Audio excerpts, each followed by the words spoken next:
Let's start with a brief summary. This article, written by Paul Graham in 2014, discusses the value of reading books and having experiences, and even the value of forgotten information. Graham points out that the lessons we draw from the books we read or the experiences we have leave lasting impressions in our minds, and these impressions shape us. He compares this process to running a program whose source code we've lost. It works, but we don't know why. Graham also emphasizes the value of repeatedly reading important books and reliving experiences. He states that these processes continuously reshape our brains and our perspective on the world. Before we dive in, I want to share a quick note about how this podcast is created. As you've probably noticed, this podcast isn't voiced by a human, but by artificial intelligence. I'm obligated to inform you of this beforehand due to the rules of AI services. This podcast is made possible by our sponsor, Wope.com, an AI startup that combines content marketing with artificial intelligence to significantly boost traffic and revenue of your startups. For all the latest content, be sure to follow me at x.com/yigitkoner. Now let's turn our attention back to the essay. Forgetting the source of knowledge, where do we store what we learn from reading and experience? Original title, How You Know, date, December 2014. I've read Villehardouin's Chronicle of the Fourth Crusade at least 2 times, maybe 3, and yet if I had to write down everything I remember from it, I doubt it would amount to much more than a page. Multiply this times several hundred, and I get an uneasy feeling when I look at my bookshelves. What use is it to read all these books if I remember so little from them? A few months ago, as I was reading Constance Reid's excellent biography of Hilbert, I figured out, if not the answer to this question, at least something that made me feel better about it.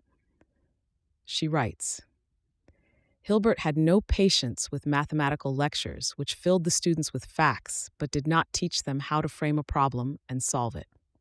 He often used to tell them that a perfect formulation of a problem is already half its solution. That has always seemed to me an important point, and I was even more convinced of it after hearing it confirmed by Hilbert. But how had I come to believe in this idea in the first place? A combination of my own experience and other things I'd read, none of which I could at that moment remember, and eventually I'd forget that Hilbert had confirmed it too. But my increased belief in the importance of this idea would remain something I'd learned from this book, even after I'd forgotten I'd learned it.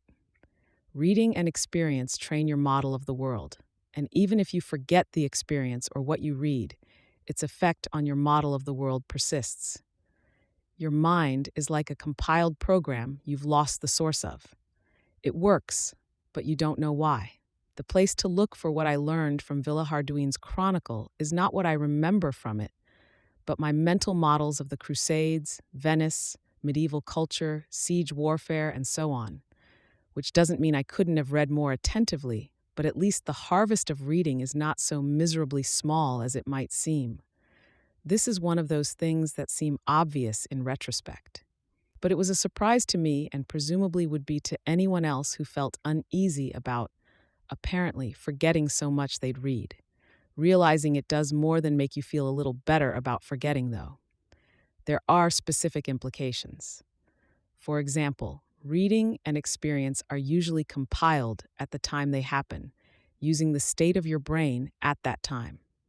The same book would get compiled differently at different points in your life, which means it is very much worth reading important books multiple times. I always used to feel some misgivings about rereading books. I unconsciously lumped reading together with work, like carpentry, where having to do something again is a sign you did it wrong the first time. Whereas now the phrase already read seems almost ill-formed. Intriguingly, this implication isn't limited to books. Technology will increasingly make it possible to relive our experiences.